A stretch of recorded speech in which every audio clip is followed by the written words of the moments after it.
Hey everybody, I want to take a couple minutes here and show you one of my absolute favorite recipes. I actually got this off the back of a Parmesan cheese container, but I didn't quite like the recipe they had, so I modified it to make it a little bit healthier. It's chicken meatballs, and if you'd like the actual instructions to print out, because I know these videos can be a little tricky to follow, go to my webpage, which should be printed on the top of this video, and print out the instructions. I've provided them there for you. Now let's get started. This is actually, like I said before, it's a very simple recipe. First things first, you need a ½ pound of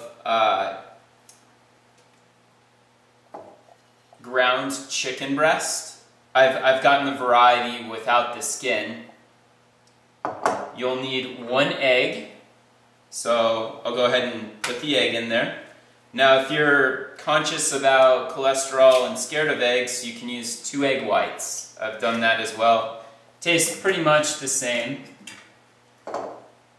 You'll need a ½ cup of Parmesan cheese, grated Parmesan cheese. It's really good if you get fresh Parmesan cheese and you grate it yourself. I was a bit lazy here though, which is no good. And I'd like to show you one of my favorite contraptions. This is the OXO herb mincer, or more specifically garlic mincer. It works like a champ. You just put the garlic in the little tray here and you press it and it comes right out.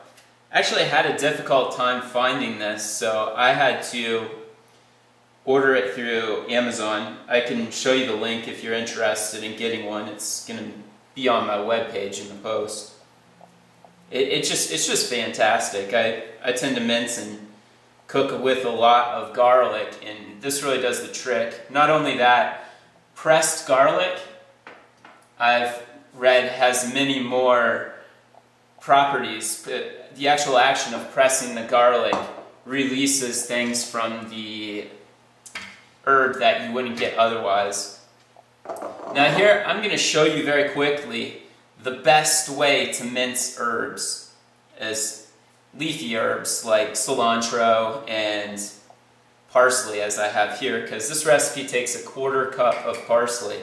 The first thing, you don't really want the stem in the recipe, so you remove the stem. I've taken the liberty of doing a majority of that because it takes a little time to clean them up. You grab below the leaves here with your one hand, you pinch it, and you just take your other hand and you pull them off. Now if you have fresh parsley, this will go very well. If you've skimped and you've gotten some special parsley that was on sale, it might not work very well. So that's why you want to get the fresh, but just another reason why. So that one's done. You just, easy as can be. Now I've got another OXO tool here. This is a garlic mincer, or not a garlic mincer, this is a herb mincer. It's got some blades, kind of like a cookie cutter. It just, it makes this so easy. Just run it over it. It's got a little scoop, you can collect them together again.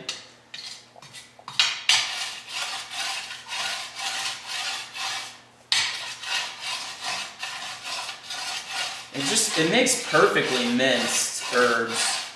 And it's so much better to eat with the fresh as opposed to the dried up ones you get in the little shaker bottles. Anytime you can eat something fresh, it's much better than getting something that's processed. Not only in terms of taste, but in terms of health. It's just, you'll get so much more benefit out of this. So as you can see, that took a matter of seconds, and look at this, it's just perfectly minced. And this thing is so easy to clean. Just rinse it off, it pops apart. I'll put a link for it in the webpage too in case you want to pick one up. I had a really hard time finding this mincer as well. And then it's got a protective cover, so of course you don't cut yourself to death. So let's go ahead and get this parsley in there. Just plop that right in. As you can tell, there's not much to this recipe. It's just super easy to make. Now comes the fun part. I get to mix it all up. You want to mix it until it's a nice, even consistency. Sometimes, I mean, some people are grossed out. I know I am, especially by handling the meat like this. I'm not a big fan of cooking meat, but it's healthy. And your body really needs some of the nutrients that can only be derived from meat. This poultry it's very lean and just all around a really good thing for you to eat. Okay, so this is a cookie sheet. You want a nice big non-stick cookie sheet to lay them out on.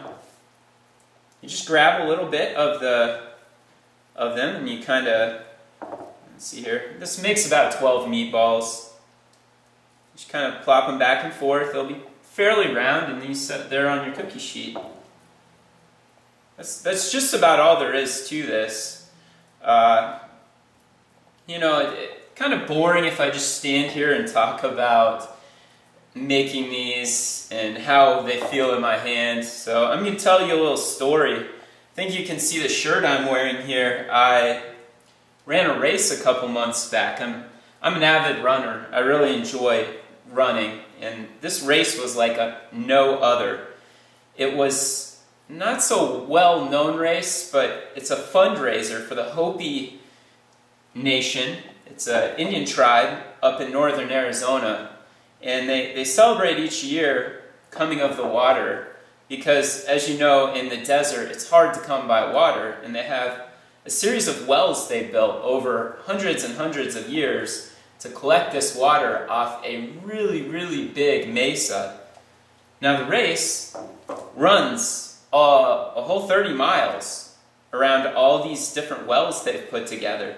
And it's just epic. I mean, I ran from 6,000 feet up to something like 7,000 up and over this mesa. The most rugged terrain I've been on in a race in my life. And believe me, I've run tons of races, more than I could count. So we broke it down. You could run the whole 30-mile circuit, which they called an ultra marathon. You could run it by yourself. But I didn't do that. I mean, I'm gung-ho, but I'm not that gung-ho. But there were some of these Native Americans that this is just really awe-inspiring. They ran that whole 30-mile circuit up and over that mesa something like 5 or 6 times with no shoes on. They did it unshod. Now, that's something I'm really fascinated in.